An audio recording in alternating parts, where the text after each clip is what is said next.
Здравейте, приятели! Намирам се в Полски Тръмбеш, родният град на...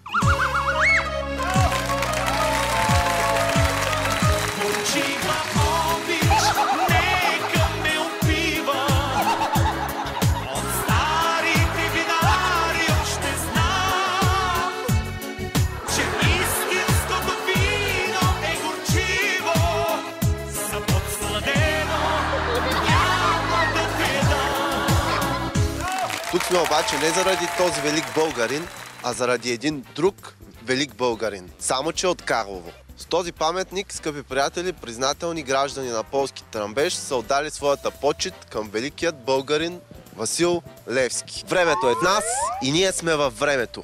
Великата мисъл на дякона, но тук май някой си е направил шега с времето.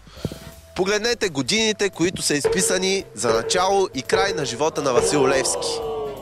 Всички българи знаят, че Васил Левски е роден 1837 и е починал 1873 година. Но явно само хората от Полски Тръмбеш знаят, че Васил Левски е живял до 2007 година. Какъв исторически шанс сме изпуснали, скъпи приятели, ние да познаваме Васил Левски. Той е живял толкова дълго с нас, но ние не сме знаели. Знаете ли някой велик българин да е живял в Полски Тръмбеш? Да, Веселин Маринов. Той е много известен. Не. Златаря. Златаря. Ма той почина. Ето вие го носите на гърдите си. А виждали ли сте паметната плоча върху паметника му на Васил Левски, където е изписано, че той е живял до 2007 година? Левски, доколкото знам, минава ли от тук, но да е живял в Полски Тръмбеш, не знае. Аз не съм чул да е живял тук. То вярно, че климата в Полски Тръмбеш е добър, ама 2007 да е живял тук, да не сме знаели. Ами, така е. Такъв е живота. Някаква грешка е станала. Грешка ли е според? Да, голяма грешка е как? Трябва да се поправи тази грешка. Естествено, че трябва да се поправи. Искаме да ви питаме, вие виждали ли сте до преди няколко години Васил Левски в Полски Тръмбеш да живее?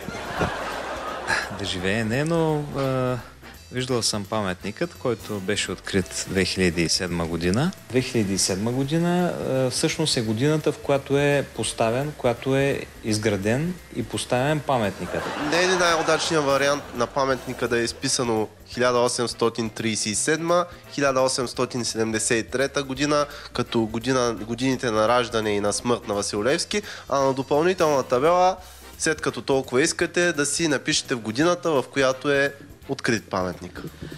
Даже мога да ви предложа да го направите като писмено предложение и ще ми го внесете още сега. И по предложение на господаря на ефира. Ще го внесете ли на сесия на Общинския съвет? Обещавам, че ще го внеса, да. Скъпи приятели, чухте какво ни обеща председателят на Общинския съвет в Полски Тръмбеш, но докато това се случи, ние все пак ще поставим истинските години на раждане и на смърт на Васил Левски. И докато чакаме общината да поправи недоразумението си, ще се отдадем на местно творчество.